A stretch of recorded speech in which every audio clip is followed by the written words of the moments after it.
so that we can make sure that people that weren't able to join us will also get all of your wonderful information as well. So awesome. Okay, so let's get into it.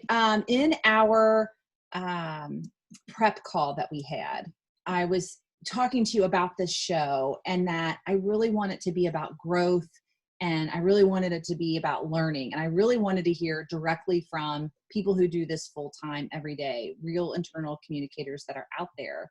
And so we kind of had gone through 3 things and 3 areas of where you felt like professionally and personally you had grown the most. And so if you're following along with your show notes, the 3 areas, Carolyn's identified 3 areas. And the first one you talked about was burnout, and you lead a team, but you were talking about not only for yourself, but when the team is burnt out. Talk a little bit, how are you dealing with the burnout of this whole thing now? I feel like of people doing 2 full-time jobs. Yeah, you know, it's interesting because I think that as internal communicators, we're used to this highs and lows, right? There are moments when you are just in it and you are chugging along, and then there's a week where you're in planning mode and you don't have an immediate thing.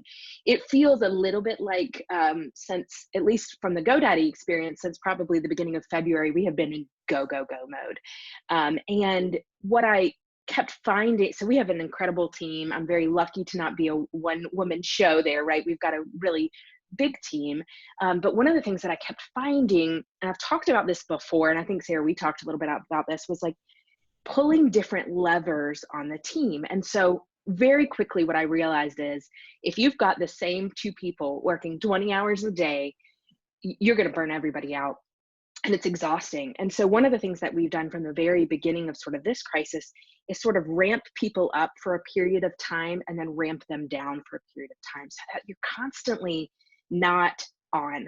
And so there's so many things that comes with that, but that's been a really big help when you've got multiple people to ramp people up, ramp people down in what they're doing. And maybe it's by giving them a different piece of the project, right? If one of you is working on, say, reimbursements or stipends for your employees, and the other person is working on how to get, keep people safe who are still in the office or whatever it is, but just choosing those projects and the people and kind of levering them up and down. That's sort of a philosophy that we've taken. The one thing that happens though, Sarah, that's kind of interesting is you can feel kind of left out if you're not really in it, right? Let's say you're just working on your day-to-day and you're not in the crisis.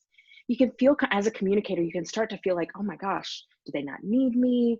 Am I not, am I not valued? Why am I not in the crisis? And so by really explaining that philosophy, you can keep your people really engaged, your communications team really engaged, I think. So that's been something we've been doing at GoDaddy that's helped. It's not all burnout at one time. Yeah. We did get a question specifically on this piece from another internal communicator, and she wanted to know, and also I want to open it up to the attendees, Carolyn and Corrine, if you want to answer this. Have you had any experience of onboarding remote employees at this time, doing remote onboarding? And if so, do you have any tips, pitfalls, best practices?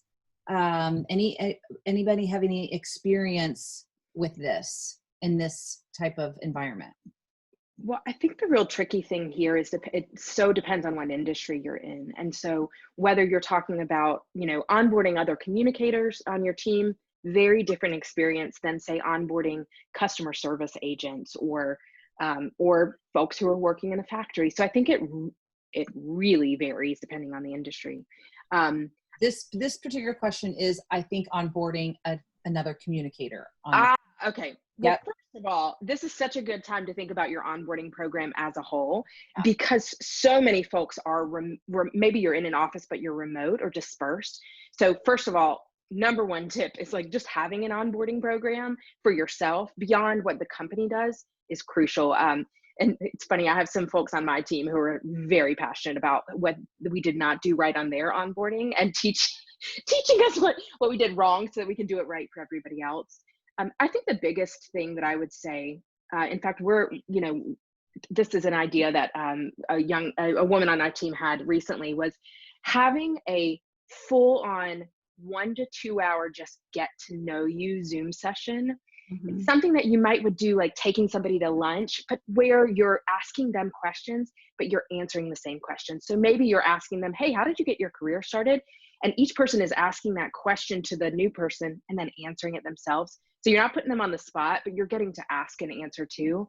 But I would just say, just rethinking your onboarding program overall is probably a really important time to be doing. There has to be, I think, that streamlined approach, especially with IT, getting people, network access and, even their tools. I know that I worked for a contract research organization, and half of our employees were all over the country, and they were working from home, and they got their shredder, they got their printer, they got their laptop and a monitor. And so they had all that packaged before day one. And then they had a Zoom meeting where they could actually connect. How do you connect all those pieces? How do you get connected to our intranet? So I think the technical aspects of getting connected and in network and being able to meet face-to-face with your team are really important.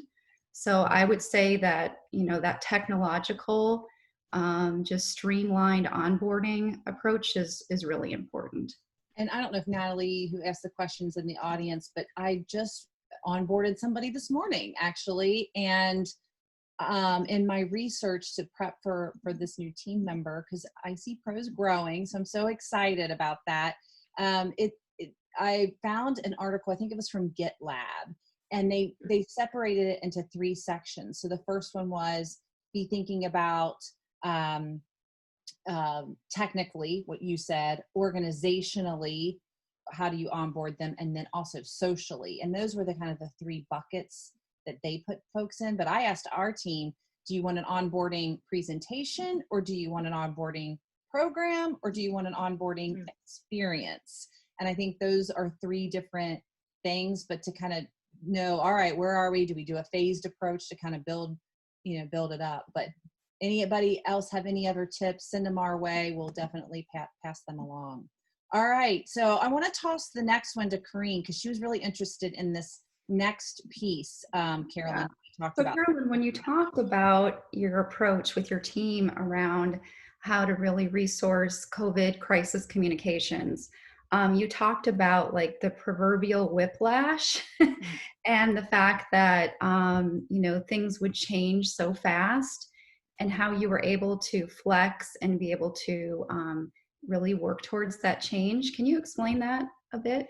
Yeah, I mean, it's interesting. Not only did we feel whiplash as a team, but what happened very quickly is our employees were feeling sort of a little bit of whiplash as things were changing.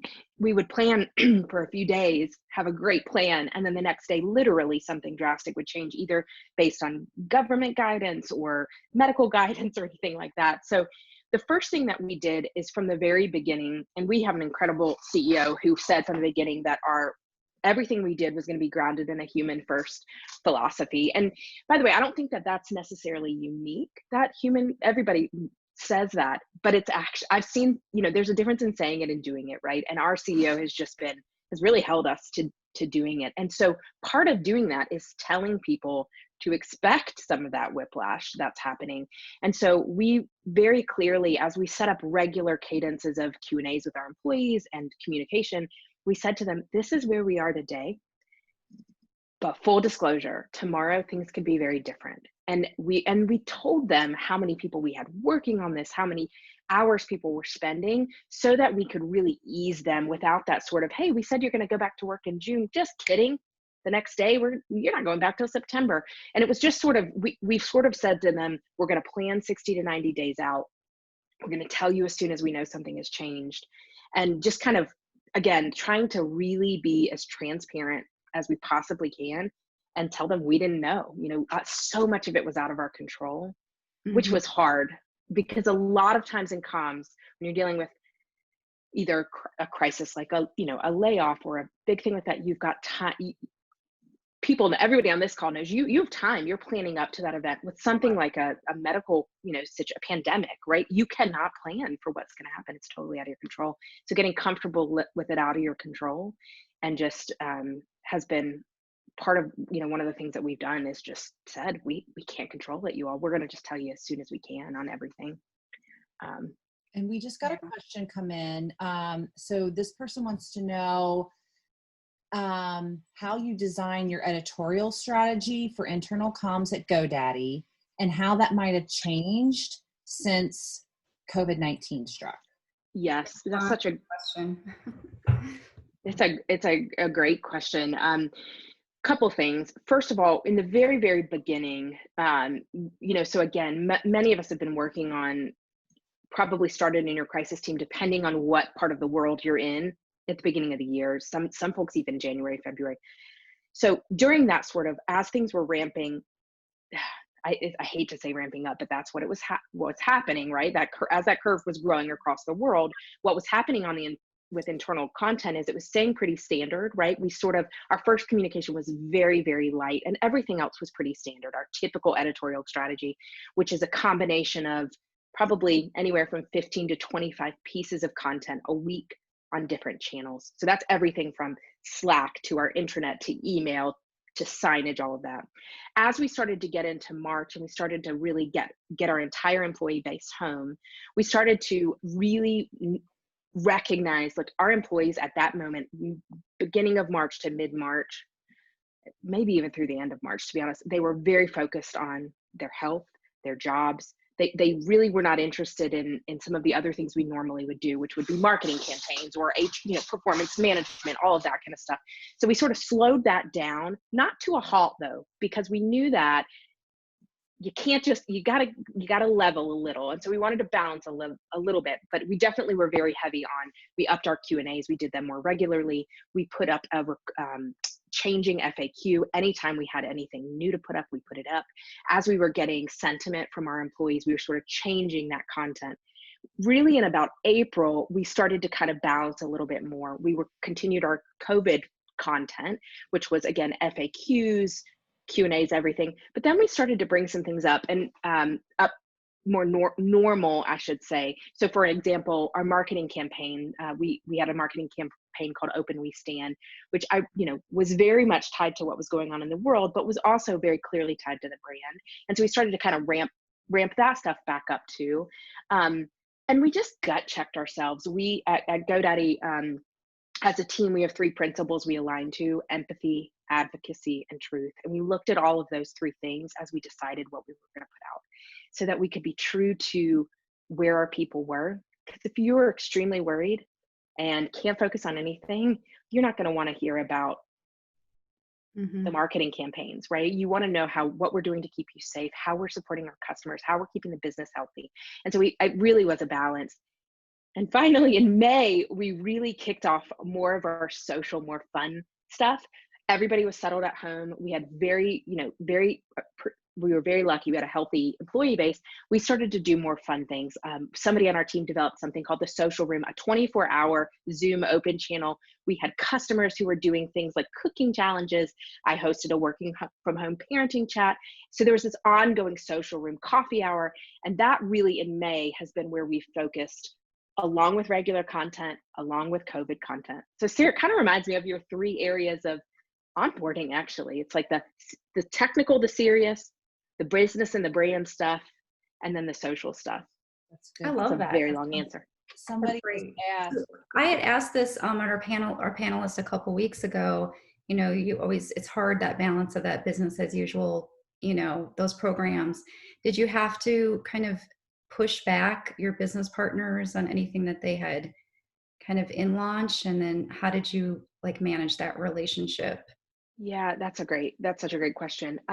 Luckily, we really didn't. I think people were very aware, and I don't want to say that's because they felt very informed, but I think our business partners and our employee base felt very informed. So I don't think anybody felt they were being put out anywhere if we sort of said, hey, the timing is not right. One of the things that we really try to do is we try to just advise our stakeholders on timing, right? Not out of convenience, but truly out of channels, right? If you've got an employee base who is distracted by how they're going to, get their internet to work, how they're going to answer customer questions, then they don't want to test out a new tool. And so we could sort of use data really on some of our channels to show them, hey, if you do this at this time, we could do it, but it is not going to matter. You're going to have to do it again in 5 months. So let's wait, let's pause on it.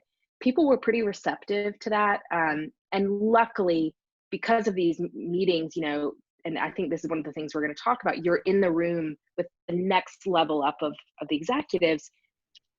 If everybody's doing what they're supposed to, they're cascading that sentiment of where the business should be down. So your business partners hopefully can see where you are, right? Can see that this is not the right time for X project to launch, or whatever it is. Yeah, that's great. Well, we got a question from Mark. I know, Sarah, if you want to. Yeah. So we've got one before we move kind of to your third section. We've got more of a tactical. Are you using more video to communicate remote employees across your company beyond Zoom calls? No, we're not. Okay. It doesn't mean we shouldn't be, but at GoDaddy, we're not. And here's why. We have so much going on with Zoom and so much of that live engagement that we're not doing a lot of prepackaged video outside of what we already do. So we have a few programs that we do, like video series that we do already, but we haven't, I'm trying to think, I don't think we've introduced any new video series, but we've absolutely increased our video use with Zoom. And that's everything from our, we're still doing our town halls. We've added Q&As. We're doing social rooms. We're encouraging teams to get together both socially and for their work meetings. We're encouraging people to turn on their cameras. But no, we haven't done a lot of new video series.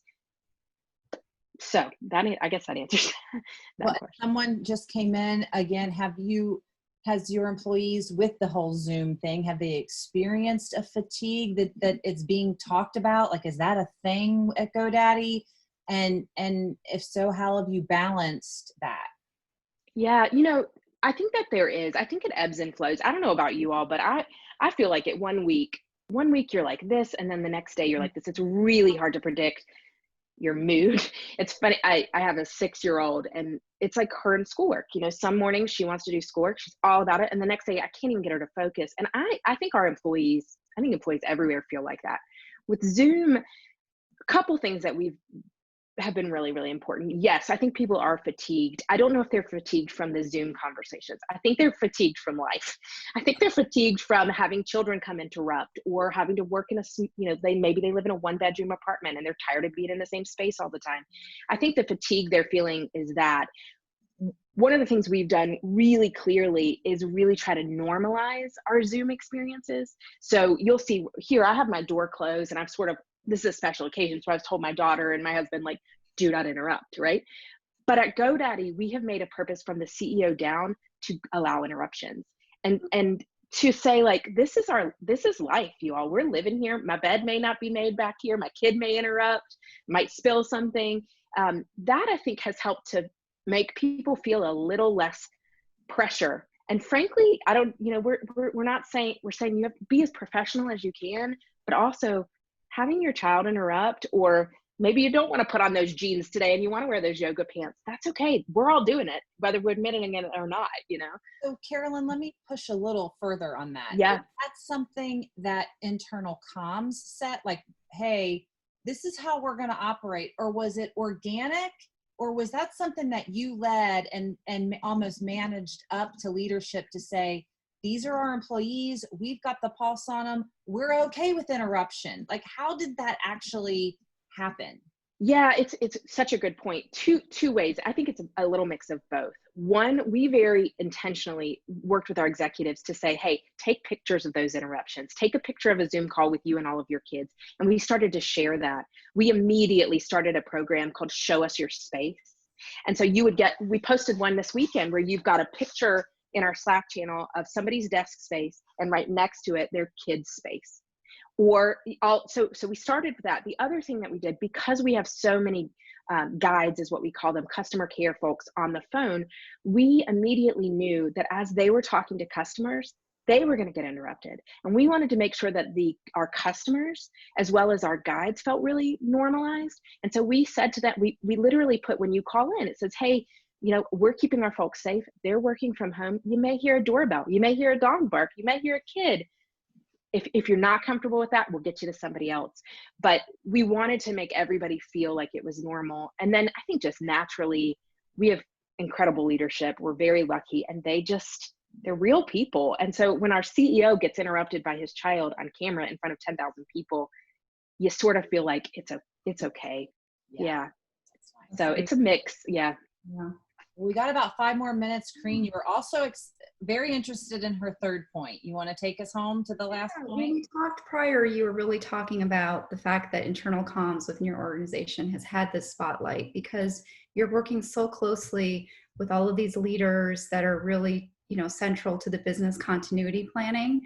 And you want to make sure that your team is at the forefront, at that seat, and making those decisions. Can you talk a little bit about that and share some of your experiences? Yeah, it's interesting when we did the prep call. One of the things that we talked about is our team has really set some ground rules about the things we have a seat at the table. We have more of a seat at the table now than ever before. That doesn't necessarily mean that we should make decisions on everything. So one of the things that we've really tried to do is, while we have the focus of our executives and we're certainly at the seat, have a seat, we really try to let the business areas speak for themselves, right? They make the decisions. As comms folks, our job is to give them guidance on how something will be received, tone, messaging, all of that. But I also think that we, as communicators, it's so dependent on where you are in your, what job you're in, or where you are in your career. I think that we don't want to waste the opportunity. The fact that we do have a seat at the table now, I think more than ever, internal communications is respected. I think it is very clear how important it is. And I think we've got a responsibility to do 2 things. One, to take advantage of that, right? We've got a seat at the table. Let's put our best foot forward, but to also not overdo it. And I find myself sometimes I'm very eager. I work all the time. That's just who I am. But I find myself wanting to pull back a little bit and not overdo it, right? I'm not going to lose that seat at the table, right? They've seen how much we were valued. I know we're valued. So I don't want to push too much either. I really want to sit in that sweet spot of becoming an advisor, giving opinions, not making business decisions, because that's not our job. Advising on the areas, proving we know channels, proving we know tone and content, versus putting our foot in places we shouldn't, right? And I think it's a delicate balance. And I think if you do it the right way, you can be really respected, which is, I think, what we all want, right? We want our field to be respected. And I think right now we're in a pretty good spot as communicators to be that. I think you made such a good point, though, that some folks who haven't been at the seat at the table and now they're there, they're like, we made it. Oh my gosh, we're here. And they don't want to lose the seat. And so they're saying yes to everything. And you were talking about, hey, people even asked us, what kind of cubes do you think we should have? And I thought it was so good, the actual words you gave. Remember, you were saying, if you want my personal opinion, can you talk a little bit about actual wording you used? I thought that was so empowering. If the same thing is happening to other internal communicators in our audience today, give us a little bit about how you handled that exact situation. Yes, I forgot about that. That's a great one. So we were in a meeting with all of our top level folks, and they were asking about the partitions that we should use at the desk, right, when we return to the office. And, should we use clear partitions or should we use, solid partitions? And they were asking me as a communicator. And I just said, hey, you guys, thank you for asking me. I'm happy to give you my opinion as an employee, but as a communicator, this is not a decision I need to make. You all need to make this decision based on budget, on finance, based on, how quickly something can be done. But if you want my opinion, I'm happy to give you my opinion. And the conversation really changed at that point. And then they shifted and they asked my opinion, to which, of course, I said, gosh, if we could afford clear ones, that's great, because then you could see your person and still have engagement. But again, not a business decision that a communicator needed to make. And so I wanted to be very clear that they make that decision, we help them execute it, versus us making decisions and then having to kind of take any heat from it. It's a little bit also of a cover your ass situation, if I'm being honest, because you don't want to be caught making decisions. Right. Sarah, But you one other advocate for that employee experience too. So it's like, even as saying, well, let's build consensus. Let's try to have a focus group. And here's some tactics yes. to kind of have that representation and that feedback from your employee base. Yes. One other thing we did not bring up, but I've been thinking about hardcore that I just thought, I know we're out of time, and so people can't stay, but here's a really quick thing that I was thinking. I was talking about one of the things as you get a seat at the table right now, and as we have access to so much information, there becomes a tendency to hoard information, right?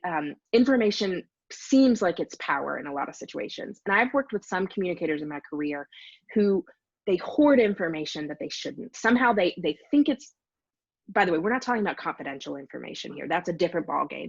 But information that they've heard or plans that they've heard. One of the things that's really important to me as a leader is to make sure that my team knows as much information as I know. Not only because I want them to feel like they can, that they're part of it, but also because they are the faces in so many circles that I am not.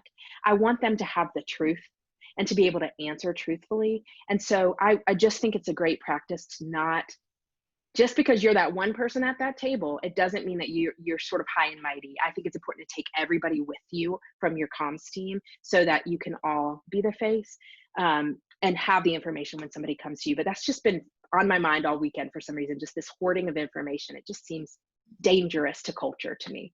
Yeah, and it can happen in times of crisis, right? When there's a lot of people are trying to shore up and they're afraid that, they're going to say the wrong thing, or one leader may not, agree with other leaders on approach. Yeah. So sometimes that's, that can kind of cause people to kind of shut down and want to kind of hold in that information. That's exactly well, right. I know we are at our time, but we did say to people, hey, there's an optional backstage. Yeah. And since we've got several more questions kind of in the queue, I'm going to go ahead and honor the audience's desire to do that if everybody's Great. okay with that. And we're actually going to try, I'm going to actually try to call on an attendee to ask a question live. So Eric Johnson is in our audience, part of our internal comms community, and I'm going to allow him, it sounds funny, I'm going to allow him to talk. Eric now have, it says literally allow to talk. You can now ask your question directly to Carolyn for us. Welcome to the show today. Hey, good to see you. How are things in the Midwest? It's great. We're trucking along here. Things are slowly opening.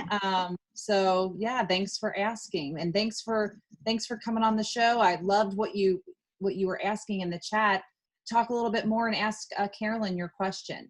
Sure. Well, in my workspace, we had a competition trying to get employee spirit and show us, send us your decorated office space for Memorial Day to flags, red, white, and blue, that sort of thing.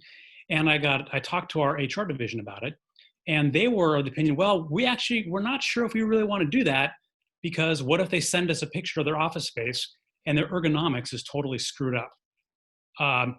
Since that's still technically a workplace, then would we be inviting OSHA issues if somebody, is sitting on their bouncy ball while they're at their laptop and they fall off and hit their head after the hospital?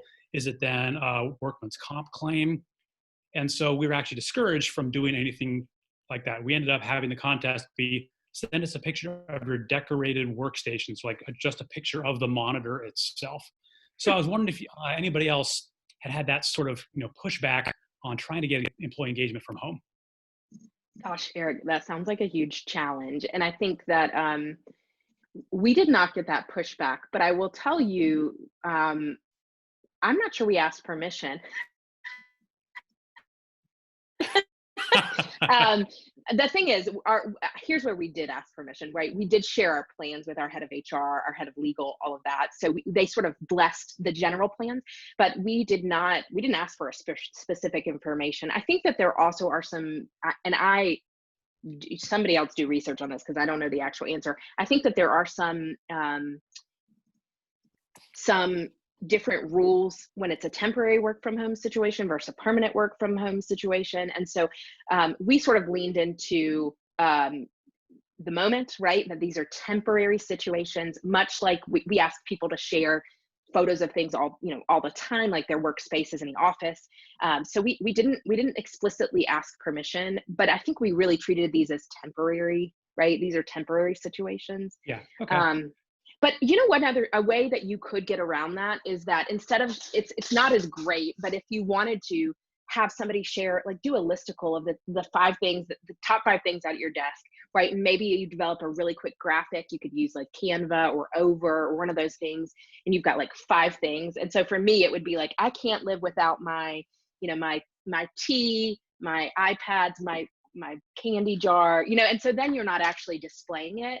And you're just, you may not get as much engagement, but that could be just a way around it without having to expose someone's actual workspace. That's helpful. Thank you. All right. Thanks, Eric. We'll see you next time. All right. We've got another question. I'm going to actually go to Sean now and have him ask his question live. So, and I'll go and mute Eric. All right, Sean. Greetings. Thank you for having me. Long-time listener, first-time caller. I was curious, Ms. Clark, a bit of a personal question. Over the past 3 months, how have you grown in your role? Gosh, that's such a good question. Honestly, here's one way. So a little side thing. I have been a remote worker for about 10 years. I was at Yahoo for 10 years before starting my own business and coming to GoDaddy, and I was remote for a lot of that time. And I will be completely transparent. I'm one of those people that I don't get up from my desk that often. I'm always afraid of somebody wanting to know where I am. I want to, whether it's our CEO or our head of, communications, I never want somebody looking for me.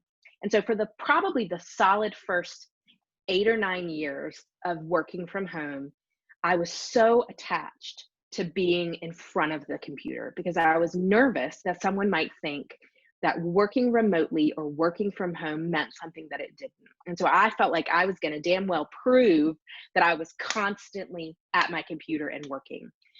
What I have seen over the last few months as everybody in my entire division, right, actually the entire company has started working from home, I feel more normal, right? I feel like it's okay occasionally at, 3 o'clock in the afternoon to say, I tell my team, I'm like, I'm going to take my phone. I'm going to go for a walk around my neighborhood because I haven't gotten up in hours. And I felt more normal and okay. And I realized that I had this tremendous responsibility, both as a leader on my team, but also as an internal communicator to set an example. And so how unhealthy is it that I'm never standing up? I'm never walking. Sometimes I forget to go downstairs and get lunch.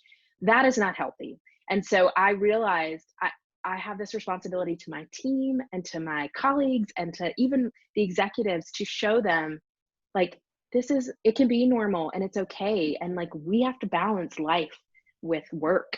And that has been just a huge change for me personally in the last couple months.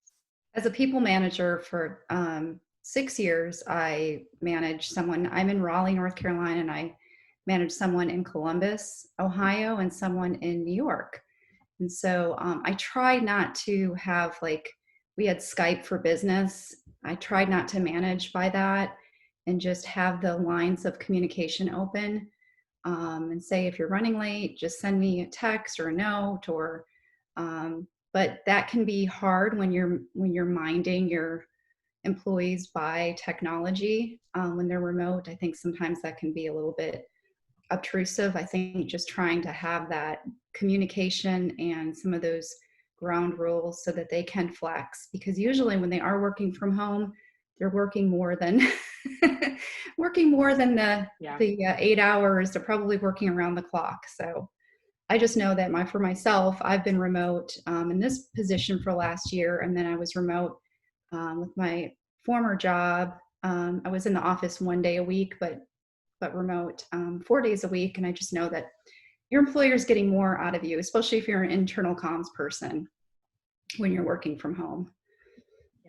Well, this, I think, ends kind of all of our questions. I want to be mindful of everyone's time. Carolyn, any last minute words of encouragement to our listeners out there? You've been doing this, you know, for a while, and you're respected in this space. I can't thank you enough. Any last minute parting words of advice for all of us out there digging in the trenches?